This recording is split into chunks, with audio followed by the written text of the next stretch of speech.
Well, good evening, everyone. I'm PJ O'Neill, serving as the branch chief for STEM training in the Youth Programs Division. Welcome to this month's Tech Talk, Float Plans, which is a part of cruise planning and a crucial base for any cruise planning venture. The Tech Talks are sponsored by the U.S. Coast Guard, the Coast Guard Auxiliary, the Boy Scouts of America Sea Scouts program, and I'll be coordinating your questions after the talk. But if you have questions during the talk, feel free to post them in the chat while the talk is in progress, and we'll get to them at the end. The Tech Talks are held on the fourth Tuesday of each month at 2100 Eastern Time. Next month's Tech Talk, all about GPS, will be on July 26th. Just a reminder, this Tech Talk is being recorded and posted to the AuxScout and Sea Scout YouTube channels. This makes it very easy for you to review any material as well as to share this training with your Sea Scout ship or auxiliary flotilla. And it's free training available anytime. So without further ado, let's jump into our topic of float planning this evening. And I'll be your presenter. Again, I'm PJ O'Neill. So this training was put together by the Public Affairs and Public Education Directorates by the Coast Guard Auxiliary.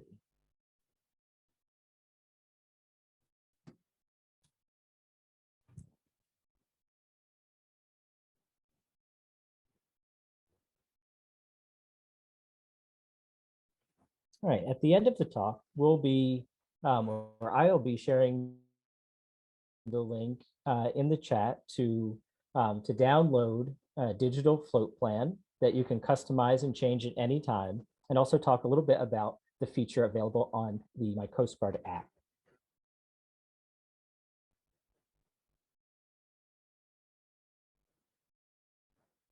All right, so we saw that we call a float plan a life-saving device. So sometimes you might think of a life-saving device as something more tangible that we keep on our vessels, like a life jacket, perhaps, right? Or PDF or a throw ring. But a float plan is essential and life-saving in any circumstance when you're heading out on the water. So this is a simple question, and I think it has an obvious answer. Out of these two situations, which would we rather be in as boaters? By ourselves, with no plan for help, even if we have safety gear,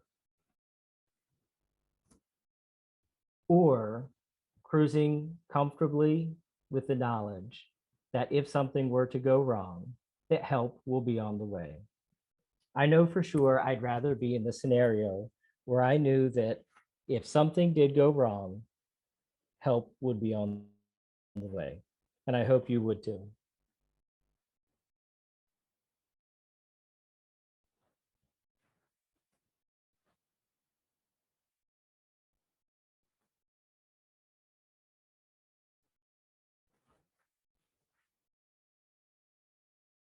So we throw in the caveat, there's always the stay ashore plan. And as fun, as an exciting and educational as going out on the water can be, going underway sometimes is just not the best or safest option. It could have to do with weather. It could have to do with the potential for weather. It could have to do with the makeup of your crew, how people are feeling on any given day. It could have to do with events in the area, and it could have to do with skill level of everyone aboard the vessel. So sometimes the safest plan is the stay ashore plan. But when we do head out onto the water, we want to have a float plan. Very simply, a float plan is at the base of it is informing others of where you're starting, where you're finishing, where you're stopping, and how long you think it should take. And we'll get to all of these points in the float plan so that you know how to create one and why each step is really important. So we'll go over the US Coast Guard float plan structure, creating your own master copy so that once you create one float plan, you can reuse most of the information and just change the details as you need it. The requirements are really simple.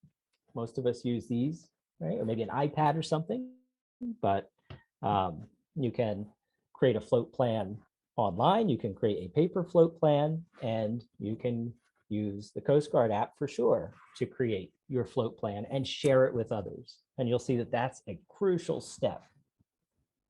I'll take any questions and answer and try to answer your questions at the end. And then you'll see all of the basic elements of the float plan, so you can make your own, but the US Coast Guard has made one for us. So why not use it?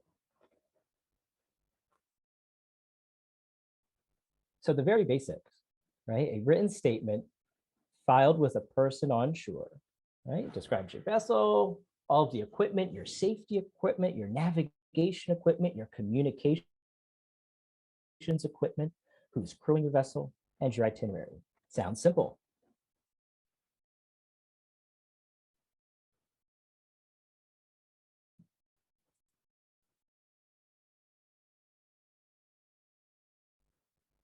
And there's a lot of reasons why you should prepare a float plan. So we'll go through each of these.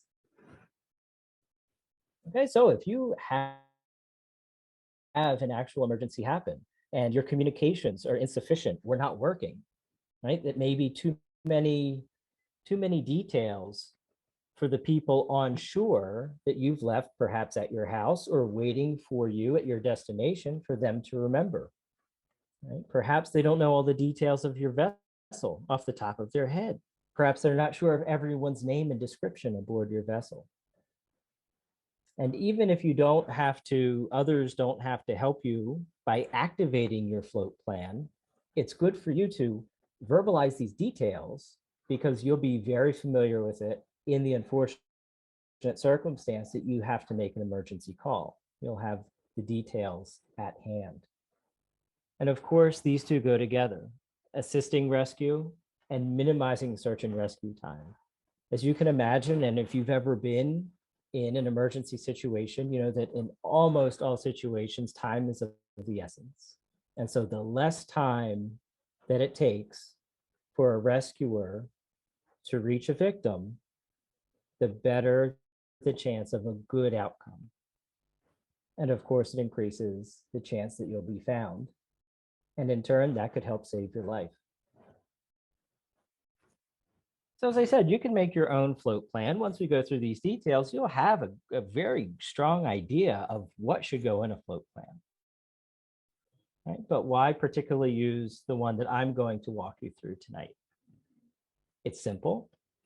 It's easy to prepare. You can update it very easily. You can file the float plan. I do mine personally when I go out with my brother-in-law using Google Docs so that everybody has access that I want to have access to it. And you can use the app.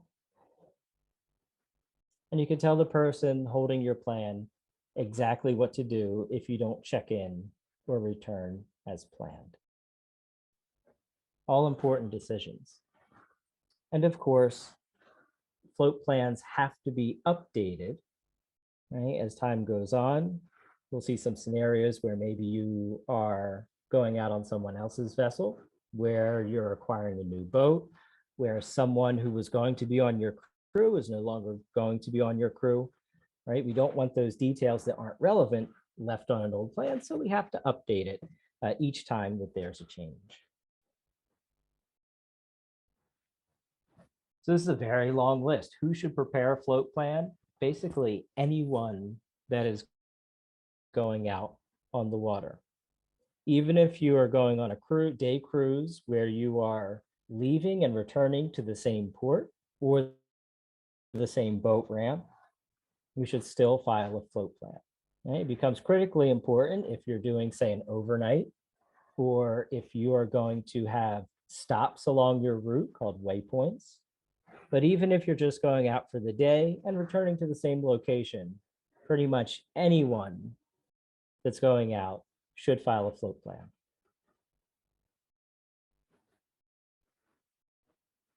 Okay, so I don't want to bog down in these details because we're going to look at each section. And again, once we look through the sections of the Coast Guard created float plan, you'll know exactly what goes in any float plan, or what the good information is, the helpful information is that you'll need for a good float plan.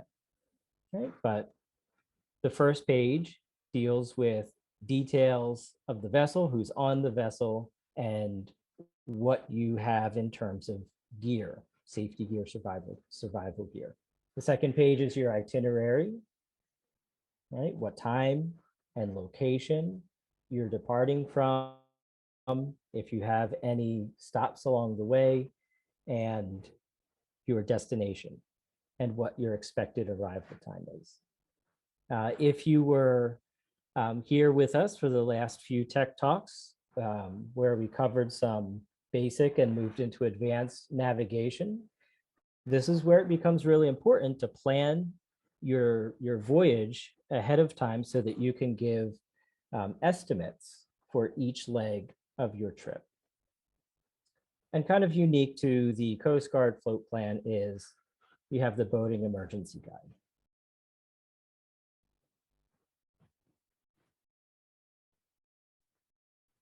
All right, so as I said, the first page deals with the vessel, what is on it, and who is on it. Pretty simple. And so you have all of your vessel identification, right? You're going to have a description of your vessel,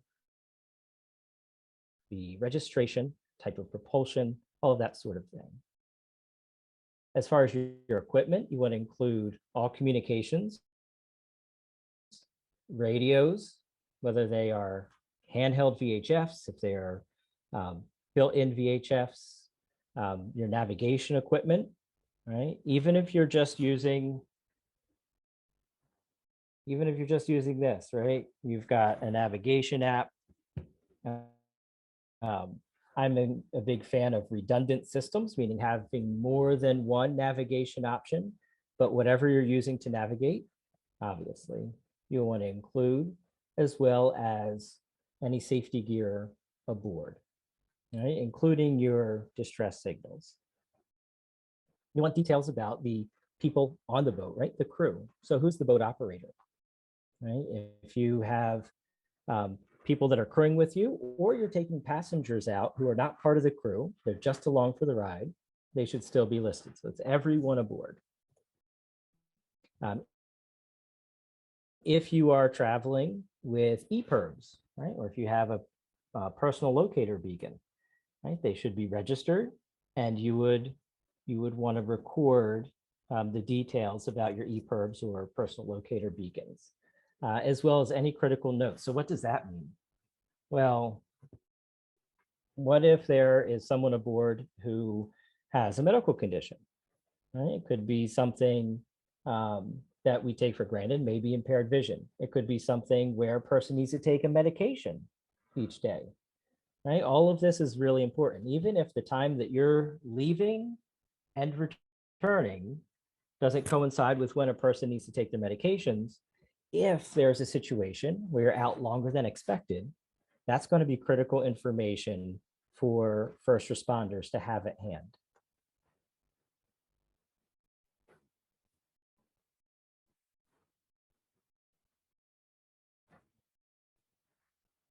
Right, so the most simple, right, is like, well, why do we need all this information about our boat, about our vessel? Okay, so kind of a common sense one, if something happens and you don't come back to the dock when you're supposed to, and there are other boaters, Coast Guard, law enforcement out on the water, and your float plan is activated, they want to be able to determine whose boat it is. And in bodies of water across the country, there are often vessels adrift without any occupants, and we're not sure what happened to the occupants. You know, are they safely on shore somewhere? Are they in need of rescue?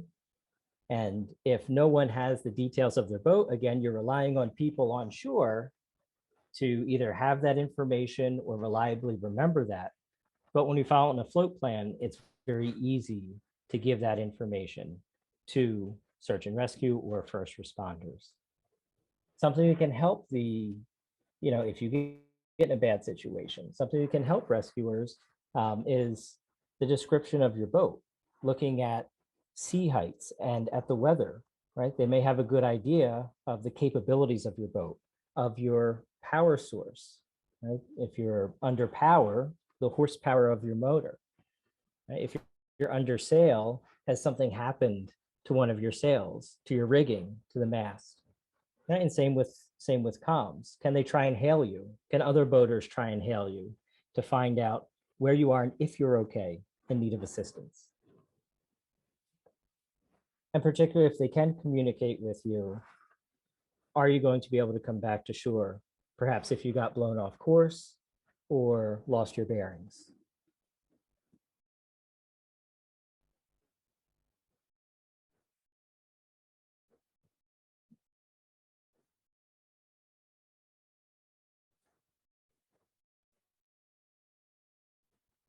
And again, with equipment aboard, right? If the water temperatures are a certain degree and they know that you have survival suits aboard, there may be a less of a concern about hypothermia, saying if the crew was able to don these suits, there's a possibility there, right? But if that equipment's not listed, they're going to know that it's extra critical, right, to find you. And this can go with if you're on an overnight or a longer cruise, not necessarily under survival gear, but food and water supply.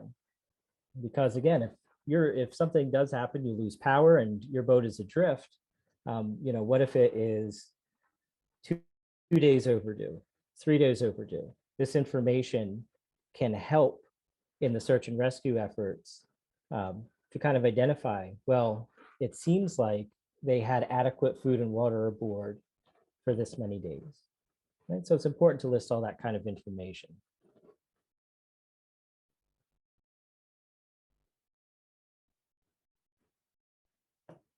And about the people on board, right? Of course, the boat operator is critical to know who is under command of the vessel. And we always want to know how many people are on board when you make a mayday call. That's one of the pieces of information that you have to critically relay, right? The basic identifying characteristics. Are there children? Are there elderly people, right? Approximate ages, descriptions. And something that we might always think about, if your boat is not moored at a marina, if your boat is trailered in, where's the vehicle that you brought your vessel in, right? Is it at a boat ramp? Is it a state park? Is it at a public launch? Where can the vehicle be found? And there are a lot of stories where something has happened on the water, particularly in smaller craft, right? For those of us that are, kayakers or canoers, still file this float plan. And, sometimes things happen and that canoe, that kayak might be lost to the river, but you have made it out okay and are able to get back to your vehicle, right? So that's a good place for first responders, to station someone, right, in case you return safely, and then they can attest that our person is okay. And that's really what this is all about, right? Making sure that you are okay. If no one knows where that vehicle is parked, they're not going to know where to look for you on land. And again, details like anyone that has medical conditions, takes medications, just in case there is an emergency and first responders might need to bring some of that medication, or they'll know the type of facility they're going to have to perhaps bring someone to get them treatment. Okay, so the key contacts. Why isn't it just good enough to say, I'm going kayaking with these 3 friends, mom and dad. We're going from this section of the river to that section of the river. It should take about 2 hours and we'll call you when we get there, right? Sounds good, right? At least you told somebody where you're going to be, who you're with, and about how long your voyage should take. But you actually want several contacts, at least one who is going to be responsible from where you began your voyage, and at least someone who's going to be responsible for your destination. Now, that may be the same person if you're doing a round trip, again, leaving and returning to the same point of departure. But if you are particularly, say you're doing it overnight, you're sailing to a different waypoint and stopping, it's really important to have separate contacts.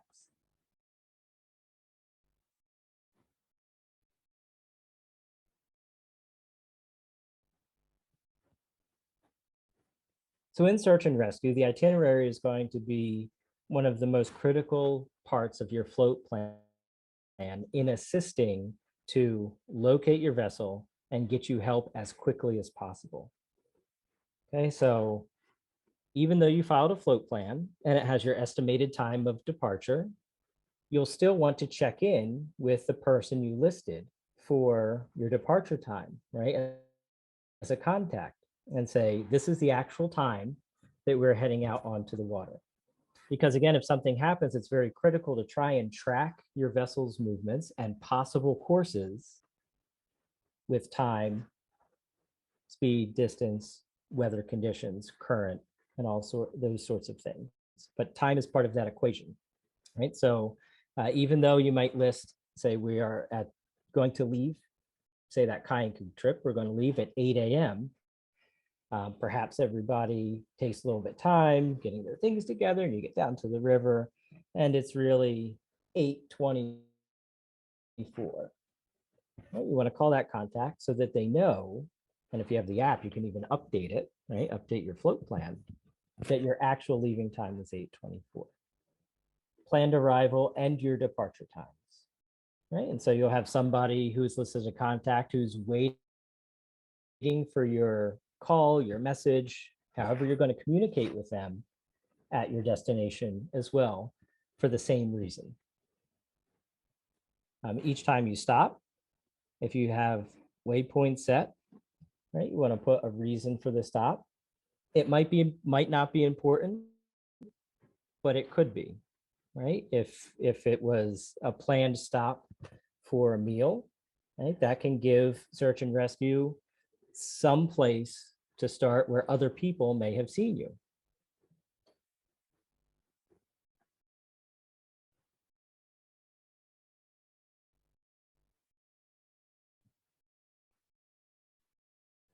All right, change in plans. So particularly on this version of the float plan, you're able to very quickly, if you have service, very quickly make changes to your plan, right? You can also communicate your changes. Again, if you have phone service, you're not far offshore.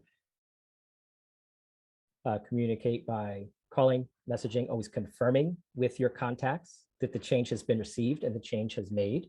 Because let's face it, when we get underway, even the best drawn lines on a chart with great calculations, sometimes you arrive a little sooner or you arrive a little later than planned.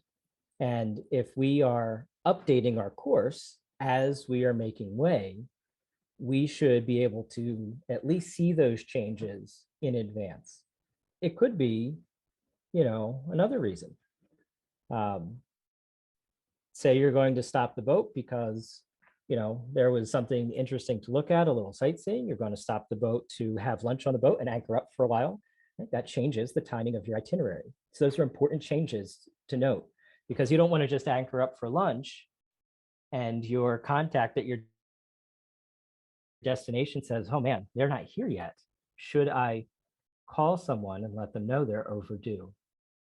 Right? And if you keep your float plan updated and your contacts in the loop of any changes to your itinerary, then there's not going to be any need for anyone on shore to worry about you.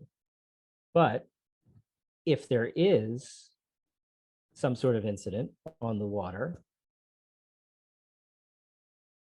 and it doesn't match your changes and it doesn't quite make sense, then it's a good time to activate the float plan and as many details as possible that can be provided to search and rescue teams, as many details as possible, will aid in their timely efforts to locate your vessel, to locate you, and if needed, render aid.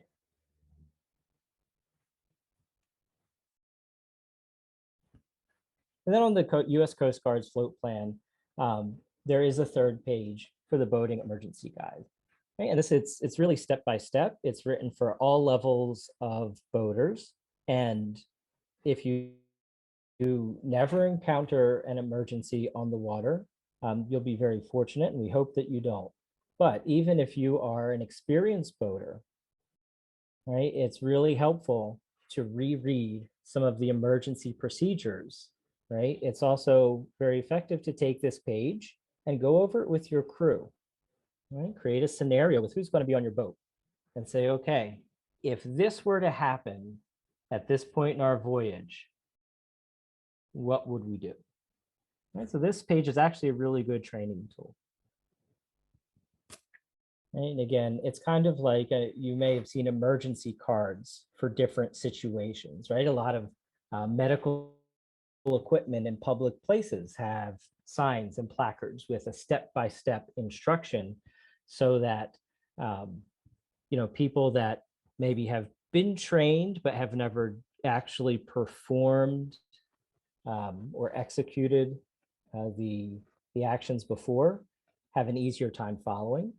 This is the same idea, right? Because we can boat for many years without ever having to work our way through a difficult situation or a true emergency situation on the water.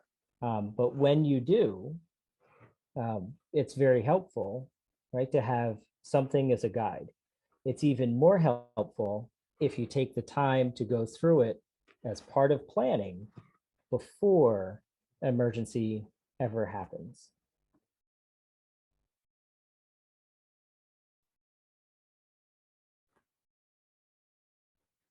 Okay, so a master copy. If you're not sure what a master copy of anything is, that is a copy of a document that has most of the details filled in, and the only thing that you would have to edit, right, delete or add, is new or changed information.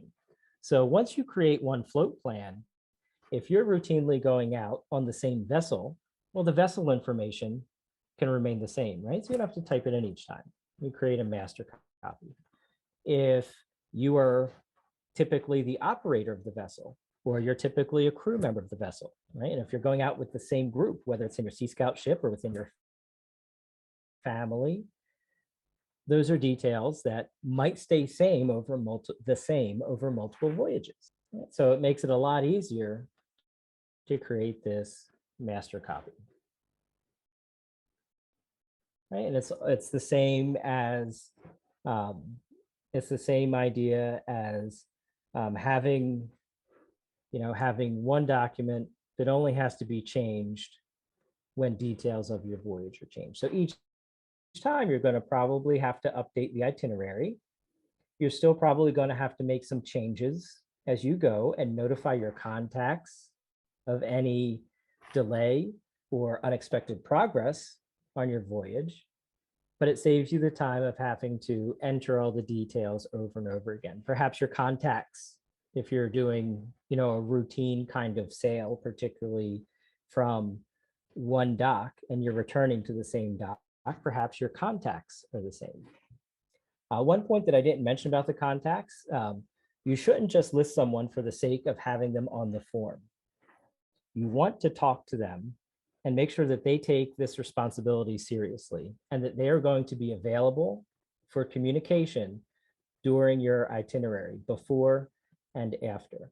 Because again, if you are overdue and the details of your trip on the float plan are not matching what people are hearing or seeing, you're not at the dock and it's 4 hours after you're supposed to be back, you need to have someone that is going to activate this plan for you and reliably get all of the details to the Coast Guard, to police, to fire, to EMS.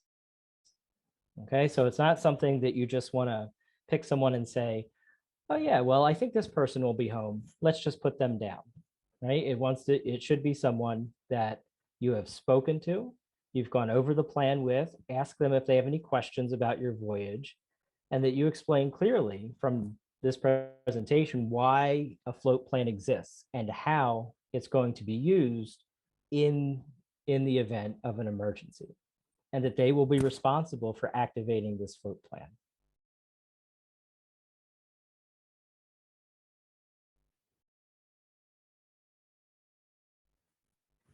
So from the website, if you download this particular float plan, you can download it to a computer and save it as a PDF and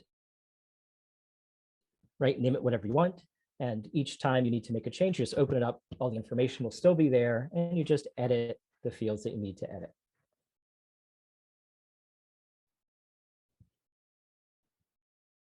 And so you're just making copies. And if you have had to use anything for school, if your school went virtual, or if you are in an educational co-op or even homeschool and have to use things like Google Docs, it's very similar, right? You have an original document and you just make a copy that you can make changes to.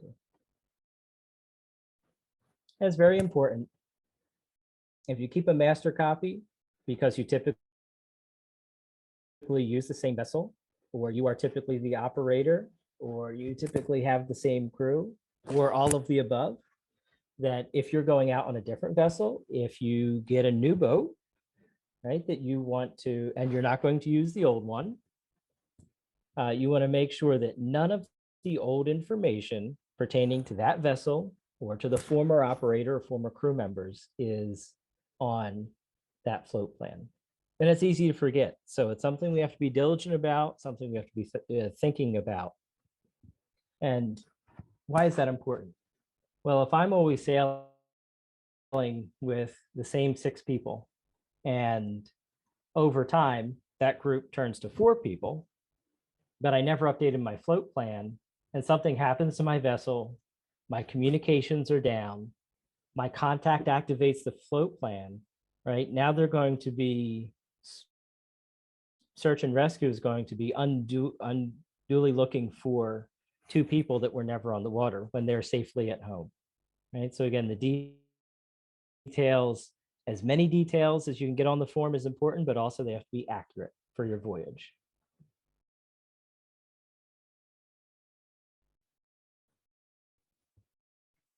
Right, so this is where master float plan is really useful. Routine outings with the same vessel, same type of activity, right? If you are typically kayaking the same section of a river, if you are typically doing a predictable day sailing route, right? If you are going on fishing trips, generally to the same fishing grounds, this is where a master plan is really, really helpful so that you don't have to fill out the details every single time. And of course, it could be trip specific. Okay, you're going out on perhaps a vessel that you usually don't go out on, right? Family vacation's a great example. You go to a lake, you go to the Intracoastal Waterway, you go somewhere with water, and your family's going to rent a boat for the day. That's great, right? Even though you're not the parents, you should still insist on a float plan, right? And hopefully you can share this information with everyone in your family that is a boater. So that would be a trip specific, right? You're not going to be on this vessel again. It's just for the day. It's not yours, but the float plan is still very important. And in that case, say you rented a boat for the day with your family, you can follow the float plan with the company or the marina that you're renting from. All right, so you've made all these plans, right? You've got the float plan, you've got as many details in there as possible.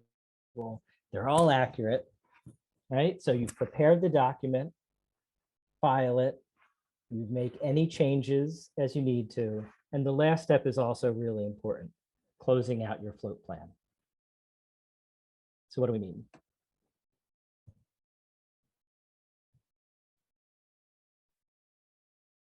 So when you close out your float plan, you're basically saying this voyage is terminated, right? And so that your contact on the destination side of your voyage knows that there's nothing to worry about. Everyone is safe and sound. And you'd also want to do that if you're mooring up for the night, right? If you're going on an overnight and you've reached, say, a mooring buoy, and that's where you're supposed to be, and it's on your float plan, right? You'll still have a float plan for the next day when you embark again, but you'd want to do that at the conclusion, daily conclusion at a leg of any voyage.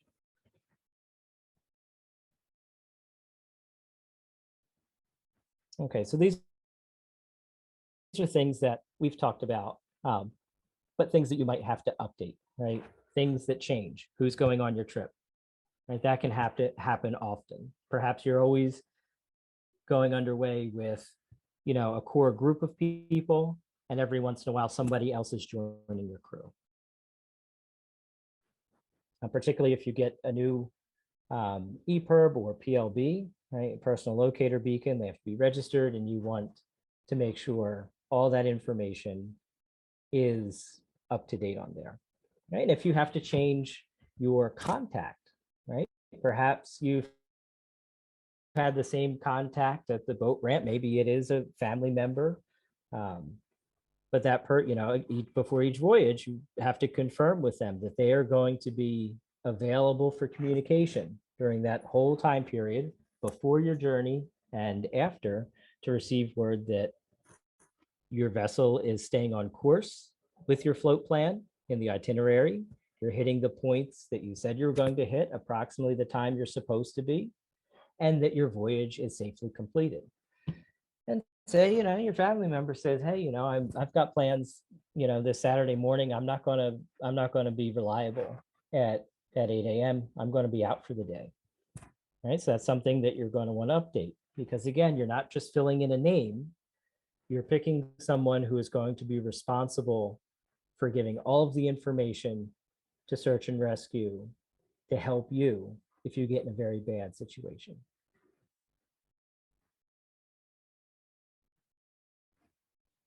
Okay, so how do we file a float plan? Well,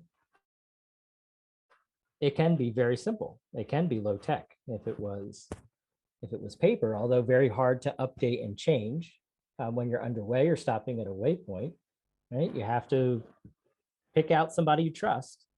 Not only will they have the details to your float plan, again, I share mine on Google Drive, but that they're going to check for the changes that you're going to make, right? So whoever you entrust with your float plan is the holder. And again, give the family vacation example, the holder may be the marina or company that you rent a boat from. But typically when we're going out, it's usually easiest to find a willing family member because they care about us and they want us to come back safely and have a great time. Okay, so be very clear when you're talking with them. How are you going to communicate? Phone call, texting, right? Any kind of app that you're using.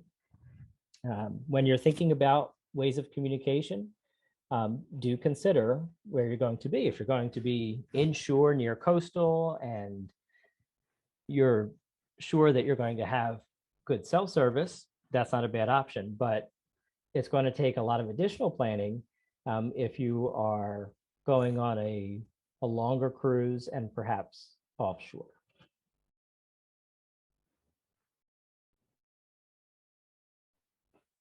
And again, just make it very clear, right? This person is responsible for initiating help if the need arises. So have set check-in times, right? Don't just say, we'll be okay, let you know when we get there, right? Be very explicit, right? We anticipate getting to the last section of the river and pulling up to shore at 10 a.m. I'm going to call you at 10 a.m. Right? Get a hold of them if there's a change your itinerary. If you have good service and you are sharing a document, right? You're using a shareable document, they can get the changes real time. And then, of course, you want to let the holder know as soon as you've returned home safely.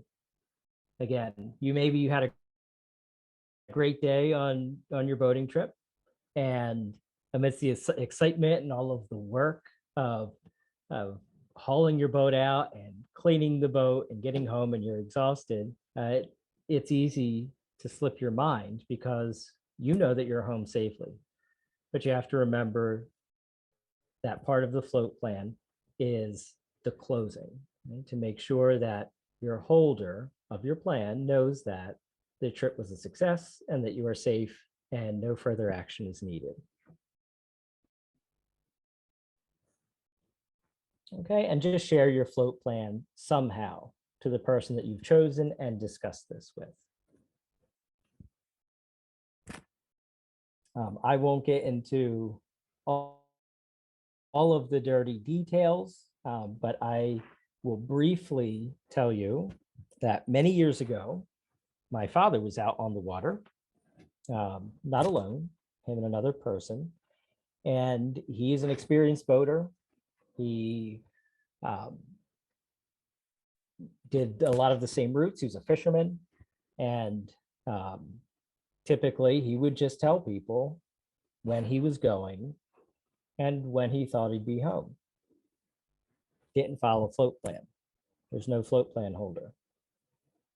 And then dark falls, he was supposed to be back. And then no word. And this was before everyone had cell phones. And finally, family member called 911 and said, I'm really worried. This isn't normal. I feel like something's wrong. He said he was supposed to be back at this time. Well, they found the vessel, not at the same launch that they had left from. Again, an important detail. And unfortunately, it wasted resources because family members said, well, it could be these 3 or 4 places. So people had to go looking. Where did this guy launch from? And they looked for his vehicle and all that. Unfortunately for him, he was, he and his partner were safe. They had moored up, very common thing for dinner. But even back then, all places had phones, and you should have called someone to let them know the change.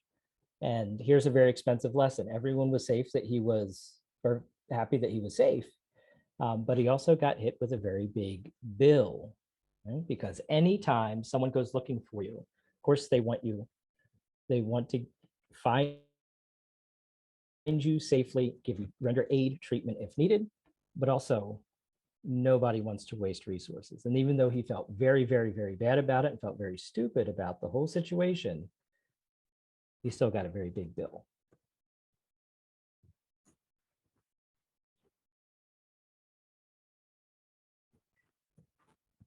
Right, so the reason we don't want to post these things on social media and every leg of your trip and all the is because you're putting a lot of details out there, right? Your vessel information, registration, people's names, right? And information that goes out on the internet is always there, whether we realize it's there or not. So to keep your personal information safe and yourself safe, these should be privately shared.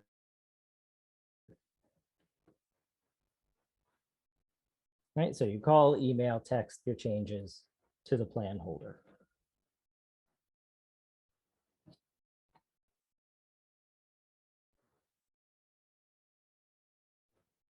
Okay, we talked about changing the plan before, but on the Coast Guard form, it's actually really easy, right? You just delete old information and add the new information.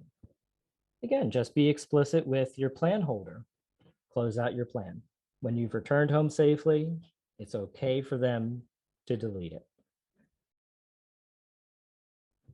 So computer requirements aren't necessarily a big deal right now. Again, pretty much any laptop, any phone, you'll be able to create your float plan.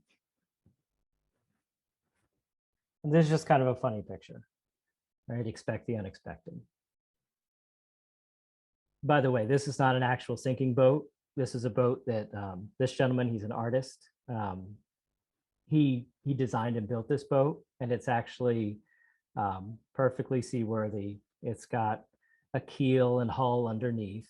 I would not recommend sailing a boat like this, though, without notifying the Coast Guard and everyone in the area, because you're going to have a lot of people alarmed.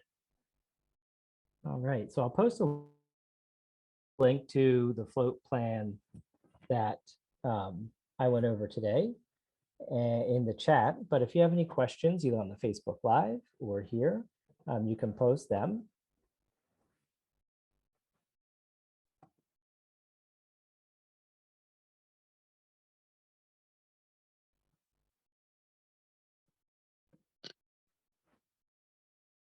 Okay, stop sharing.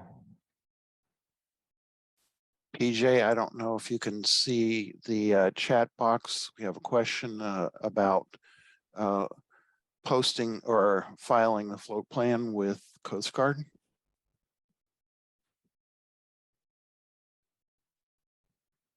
So can we file a plan with the Coast Guard? Is that?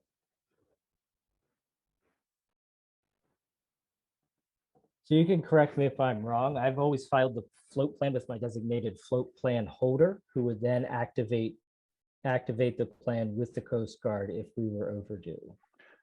Yes, that's the correct answer. You don't file float plans with your local Coast Guard station. They just don't have the wherewithal to deal with float plans. You wouldn't file it with sector or anything like that. File it with somebody you trust on shoreside, and they will be the person who will keep track of how you are doing with the float plan. And if you don't check in when you're supposed to, the float plan will tell them what to do. Right. And again, it's a matter of resources with thousands of boaters in any given area. There's just not enough dedicated personnel to be able to accurately keep track of all of the initial details, let alone the closing of float plans and all the various changes made during the float plan. So that's what I learned many years ago, is that you're supposed to file with your responsible holder, and that you're very clear what they should do if your vessel is overdue. One of the really important things about the float plan is make sure that it's specific enough that people will be able to recognize you.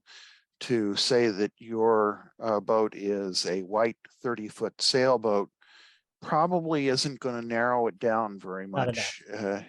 Certainly not in our area. So if there's distinguishing features about the boat that will help to pick it out from the dozens of white 30-foot sailboats, it'll greatly improve the chances that they'll be able to find you. I think a related topic, and it isn't specifically float plan related, but it gets into when do you decide that you're in an emergency situation. I'm going to tell you about a scenario that is a real life scenario that happened, and see what your reaction is to it. A boater was boating on the Long Island Sound, and they ran out of gas. And they declared a Mayday, Mayday, Mayday. Was that the right thing to do? I would say that if there was no immediate danger to life and complete loss of the boat, that's not a Mayday. No, it isn't. The reality was they were traveling in tandem with another boat, and the other boat was only about 30 feet away from them. And when they ran out of gas, all they should have done is gotten on their radio and radioed over to the other boat, or there are towing services that will bring gas out to you. Right. If it really is a life and death situation, then by all means declare an emergency. But sure, if you're out of gas and loss of power and you're heading towards imminent danger, right, some sort of hazard in the water that is really going to make make a bad day out of your voyage. That changes the scenario. But in this situation, typically running out of gas, if there's not an imminent danger to life or to loss of the boat, we're not thinking that's a Mayday situation. And for the same reasons, you don't want to activate, Coast Guard search and rescue and other resources over, a few gallons of gas, marine diesel. Right, and of course, at the root of it with the float plan is that if you get into trouble, what you're trying to do is to give the person who's on shore the information so that they can take most of the search out of search and rescue. Right. If the focus can be on the rescue, An important point. Yeah, if the focus can be on the rescue, they're going to get to you so much quicker, and the chances of your having a good outcome from whatever went wrong are higher. greatly improved. So it's amazing the number of people who don't think about float plans. It's really not a big deal. And the thing that PJ was showing you about keeping a partially filled out float plan, and then you just drop in the details at the last minute, that's the way to go. It doesn't take very long to do, and just clue in your shoreside contact about, where the float plan is and what your plans are. Arranging for a pre-arranged time for when you're going to check in is always a good thing. Right, and I do use the besides the Google Docs, I also use the Coast Guard mobile app, and I'm sorry I didn't have screenshots of it incorporated, but it's free and very easy to find, and you just click the float plan, and it's very, very simple that way. And then you can share it right from the platform with who you designate as your holder. Right, the Coast Guard mobile app, uscgboating.org/mobile. It's free. The Coast Guard doesn't keep your information on file. It's information that's stored in your phone, and it only gets broadcast when you decide that you want to broadcast it. So it's not a way for the Coast Guard to be spying on you. It's just a way for the Coast Guard to find you quickly when you need the help, when you say you need the help. All right, I don't see any other questions. So PJ, what do you have on? Oh yeah, go ahead. What do you have on tap for next month? For next month, on July 26th, we're going to talk all things GPS, what it is, how it works, some specific units that are very common aboard recreational vessels, and some of the common problems that we run into with GPS and how to troubleshoot them. Following in August, we'll be talking about, I don't have the date handy, but it's the fourth Tuesday in August. We'll be talking about extreme hazards in paddlecraft. So SUP, stand-up paddle boards, kayaks, canoes, rafts. All right. Well, thank you very much, PJ. You did a great job this evening. Thank you, everyone, for tuning in, and we'll look forward to seeing you next time. We'll post a recording of this on both the Sea Scouts BSA and the AuxScout YouTube channels. Thanks so much for coming.